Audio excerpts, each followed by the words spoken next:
आकाशवाणी कटक आंचलिक संवाद पढ़ुछंती सरिता साहू।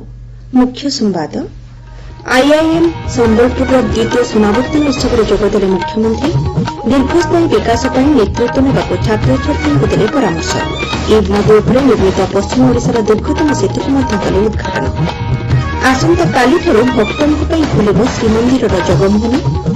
अपराध नियंत्रण ब्रह्मपुर पुलिस अभिनव रणकौशल प्रस्तुत एवं आसंता 24 घंटा मध्य उत्तर ओडिशार अधिकांश स्थान में कालबैशाखी संभावना।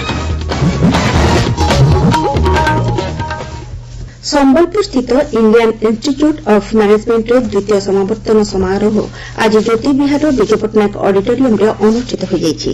प्रतिष्ठान परिचालना बोर्ड अध्यक्ष अरुंधती भट्टाचार्य एथिरे सभापतित्व करथिले। मुख्य अतिथि भावे जोगदे मुख्यमंत्री नवीन पट्टनायक सद्गुणर अधिकारी होई देश गठन में सामिल हेबाकू छात्र छात्री को आह्वान देथिले। शेषरे दीर्घस्थायी विकास पर नेतृत्व नेबाकू मुख्यमंत्री परामर्श देथिले। उत्सव में 40 जन छात्र छात्री को एमबीए डिग्री प्रदान करा जायथिला। किशनगिरी रोजा श्रेष्ठ स्नातक भावे आईआईएम स्वर्ण पदक हासिल करिसेंती। एथिरे आईआईएम संबलपुर निर्देशक महादेव प्रसाद जयसवाल, राज्य दक्षता विकास विभाग सचिव संजय कुमार सिंह समेत बोर्डर समस्त कर्मकर्ता एथिरे जोग देथिले। सेबळी ईद नदी उपरे निर्मित पश्चिम ओडिशार दीर्घतम सेतुको मुख्यमंत्री आज उद्घाटन करिसेंती। राष्ट्रपति रामनाथ कोविंद उपराष्ट्रपति एम वेंकैया नायडूंठारू डॉ बाबा साहेब आंबेडकर व्यक्ति नहीं संकट पुस्तकर प्रथम खंड ग्रहण करिसेंती। गतकाली राष्ट्रपति भवन में पुस्तक को आनुष्ठानिक भाव उन्मोचन करा। ଏହି ଅବସରରେ ରାଷ୍ଟ୍ରପତି ଶ୍ରୀ କୋବିନ୍ଦ କହିଛନ୍ତି ଡ ଆମ୍ବେଦକର ଡ ମାର୍ଟିନ ଲୁଥର କିଙ୍ଗ ଜୁନିୟର ମାନବ ସଭ୍ୟତା ପ୍ରତି ପ୍ରେରଣାର ଉତ୍ସ ହୋଇ ରହିବେ। Chit fund commission justice MN Das ପଞ୍ଚମ ପର୍ଯ୍ୟାୟରେ ଆସ୍ଥା ଇଣ୍ଟରନ୍ୟାସନାଲ ସମେତ 20ଟି ଅର୍ଥ ଲଗାଣକାରୀ ସଂସ୍ଥାର 5000 କ୍ଷୁଦ୍ର ଜମାକାରୀଙ୍କୁ ଚିହ୍ନଟ କରିଛନ୍ତି। ଗତ ଫେବୃୟାରୀ ମାସ 5 ତାରିଖରେ ଭୁବନେଶ୍ୱରସ୍ଥିତ ଝାରପଡ଼ା ଜେଲ୍ରେ ଥିବା ଆସ୍ଥା ଗ୍ରୁପ୍ର ଓଡ଼ିଶା ମୁଖ୍ୟ ଶୁଭ୍ରାଂଶୁ ଶେଖର ଲେଙ୍କା, ସିଏମ୍ଡି ସନ୍ତୋଷ କିଶନ ଓ ଏମ୍ଡି ଚନ୍ଦ୍ର ସିଂ ଶିବାଜୀ ଭାଇ ଚୌହାନଙ୍କୁ 2965 କ୍ଷୁଦ୍ର ଜମାକାରୀଙ୍କ ପ୍ରସଙ୍ଗରେ 2018 ମାର୍ଚ୍ଚ 17ରେ ପକ୍ଷ ରଖିବାକୁ କମିଶନ ନୋଟିସ୍ ଜାରି କରିଥିଲେ। ମାର୍ଚ୍ଚ 20ରେ ସନ୍ତୋଷ କିଶନ ଓ ଚନ୍ଦ୍ର ସିଂ ଶିବାଜୀ ଭାଇ ଚୌହାନଙ୍କ ପକ୍ଷରୁ ପୃଥକ ପିଟିସନ କମିଶନଙ୍କ ନିକଟରେ ଝାରପଡ଼ା ଜେଲ୍ ଅଧୀକ୍ଷକଙ୍କ ଜରିଆରେ ଦାଖଲ କରାଯାଇ ଦର୍ଶାଯାଇଥିଲା ଯେ ସେମାନଙ୍କ ସଂସ୍ଥାର କାର୍ଯ୍ୟାଳୟ, ବ୍ୟାଙ୍କ ଆକାଉଣ୍ଟ ଓ କମ୍ପ୍ୟୁଟର ସର୍ଭର ପୁଲିସ୍ ଜବତ କରିଛି ଏବଂ ସେମାନେ ଏବେ ଜେଲ୍ରେ ଅଛନ୍ତି। ଏପରି ପରିସ୍ଥିତିରେ ନୋଟିସ୍ରେ प्रदान कराଯାଇଥିବା ଜମାକାରୀଙ୍କ ତାଲିକା ଯାଞ୍ଚ କରିବା ସମ୍ଭବ ନୁହେଁ। ଅନ୍ୟପକ୍ଷରେ କମିଶନଙ୍କ ନୋଟିସ୍ ପାଇ ଶ୍ରୀଲଙ୍କା କିମ୍ବା ତାଙ୍କ ପ୍ରତିନିଧି ଶୁଣାଣି ସମୟରେ ହାଜର ହୋଇନଥିଲେ। ଏପରି ପରିସ୍ଥିତି କମିଶନ ଆସ୍ଥାର 9965 ଜଣ କ୍ଷୁଦ୍ର ଜମାକାରୀଙ୍କୁ ଚିହ୍ନଟ କରିଛନ୍ତି। ସେହିପରି आईकोर सर्विसेस लिमिटेड 1075 जमाकारी और फ्यूचर सिक्योर एग्रो संस्थार 783 जन क्षुद्र जमाकारी को कमिशन चिन्हट करछंती। अन्यपक्षरे 17टी संस्थार मध्य क्षुद्र जमाकारी को कमिशन चिन्हट करछंती। एठारे उल्लेखयोग्य जे पंचम पर्यायर 2,52,000 सत्यपाठ जांच करा जाई क्षुद्र जमाकारी प्रसंग में कमिशन नोटिस जारी करछंती।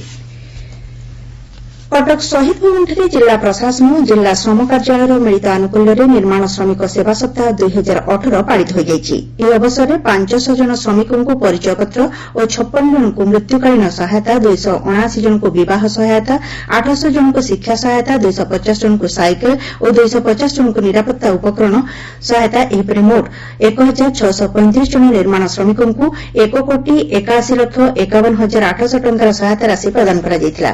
ବ୍ଲକ କାର୍ଯ୍ୟାଳୟ सहायता केन्द्र एवं 7000टी पंचायत रे खूब शीघ्र निर्माण श्रमिकों सेवा केन्द्र स्थापन करा श्रमिक बोर्डर अध्यक्ष सुभाष सिंह प्रकाश करछंती।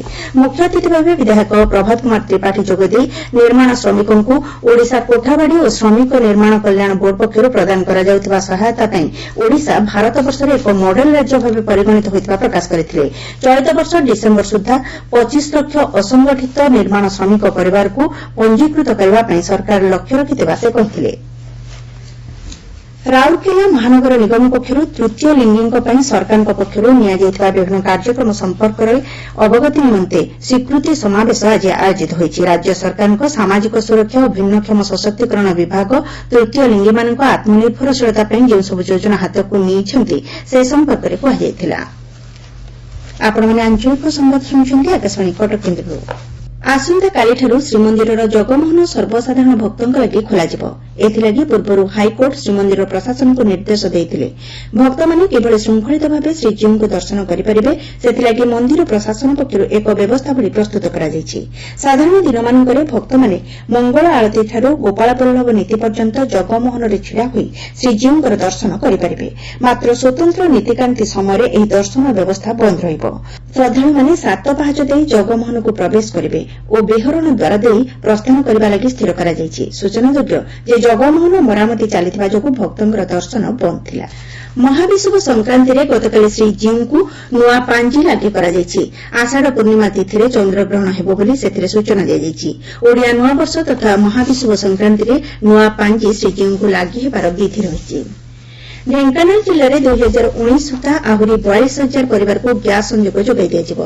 वर्तमान सुधा प्रधानमंत्री उज्ज्वला योजना 1,05,000 परिवार को ग्यास संयोग दिया।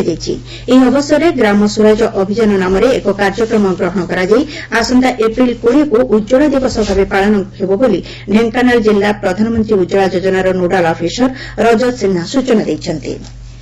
ब्रह्मपुर पुलिस जिले में अपराधी दमन और अपराध नियंत्रण पर एक अभिनव पंथा अवलंबन करिसेंति। विभिन्न पुलिस थाना इलाका वारी अपराधी मान तालिका प्रस्तुत करी सेमानक थाना रे प्रतिदिन हाजिरा देबाकू कहाଯାଇଛି।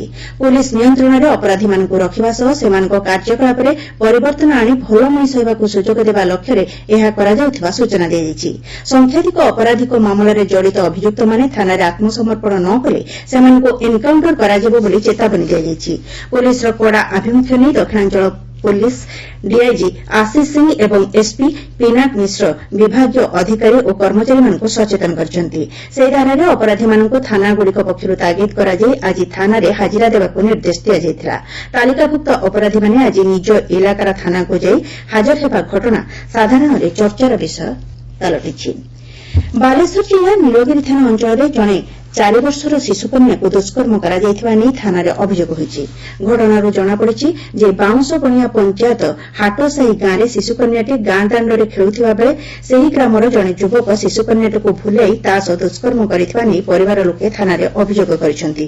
ଏନେଇ ପୁଲିସ ଘଟଣାର ଅନୁସନ୍ଧାନ କରିବା ସହ ଶିଶୁକନ୍ୟାଟିକୁ ଡାକ୍ତରଖାନାରେ ଚିକିତ୍ସା ପାଇଁ ଭର୍ତ୍ତି କରିଛି। मयूरभंज जिला माणित्रीଠାରେ ଥିବା बंधन बैंक शाखा परिचालक भजन कर गत 7 तारिख दिन 3,40,000 टंका नहीं जाउथिबा बेले बंधुक मुନରେ डकायत होइथिबा बड़साही थाना रे मामला रुजु होइथिला। ए घटना रे पुलिस तदंत करी डकायती नाटक रचना करिथिबा शाखा परिचालकक समेत अन्य 2 जन को आज गिरफ्त करिछि। सेमानकठारु 3,40,000 टंका उद्धार करा जायछि बोली एसपी अविनाश कुमार बारिपदाଠାରେ आयोजित सांबादिक सम्मेलन रे सूचना दैछन्ति। बालेश्वर जिलार सिमुलिया थाना अंचल पुलिस 1,48,000 टंकार जाल नोट जबत करिछि। एथिसह जड़ित 5 जन को पुलिस अटक रखी पचराउचरा करुछि। एठारे सूचनायोग्य जे गत सप्ताह क्षीरकोणा सेवा समवाय समिति रे 22टी 2,000 टंकिया नोट जबत घटना रे जनकू गिरफ्त करा जायथिला। आसंता 24 घंटा मध्य उत्तर ओडिशार अधिकांश अंचल कालबैशाखी प्रभाव में घड़घड़ी सह वर्षा हेबार संभावना रही। एही समय पवनर बेग मध्य वृद्धि पाई 60 किलोमीटर पाखापाखि होइपारे बोली पाणीपाग विभाग पक्षरु सूचना मिलिछि। उपकूल ओडिशार खोर्धा कटक एवं ढेंकानाल जिल्लाରେ ମଧ୍ୟ कालबैशाखीर सतर्क सूचना जारी କରାଯାଇଛି। वर्षा पवन सहित घड़घड़ीर मात्रा वृद्धि पाइपारे बोली पाणीपाग विभाग कहछि। पुरी जिला ब्रह्मगिरी थाना अंतर्गत शिवकुदा घाटरू गत किछि दिन धरी बोट चलाचल बंद रही फल पारंपरिक मत्स्यजीवी रोजगार बाधाप्राप्त होइछि। अन्यपक्षे चिलिकार पर्यटन बोट व्यवसाय को नहीं गत वर्ष 20 तारिख में शिवकुदा एवं बाघमुंडा ग्रामवासी मध्य संघर्ष होता। बोमा एवं गुड़ीमाड़ 7 जन आहत होते। बाघमुंडा ग्रामवासी अभियोग को भित्तिक पुलिस शिवकुदा ग्रामर 13 जन को गिरफ्त करथिला। सेही दिनठारु एही बोट चलाचल बंद रही। रोजगार नथिबारु ग्रामर 80टी परिवार अत्यंत दयनीय अवस्था कालतीपात करुवा नहीं अभियोग होइछि। मुख्य संवाद पुणी थे। आईआईएम संबलपुर द्वितीय समावर्तन उत्सव में जोगदेले मुख्यमंत्री दीर्घस्थायी विकास पर नेतृत्व नेबाकू छात्रछात्री को देले परामर्श। इंद नदी उपर निर्मित पश्चिम ओडिशार दीर्घतम सेतु को मध्य कले उद्घाटन। आसंता कालीठारु भक्तों पर खोलिब श्रीमंदिर जगमोहन। अपराध नियंत्रण पर ब्रह्मपुर पुलिस अभिनव रणकौशल प्रस्तुत एवं आसंता 24 घंटा मध्य उत्तर ओडिशार अधिकांश स्थान में कालबैशाखी संभावना। आंचलिक संवाद वर्तमान।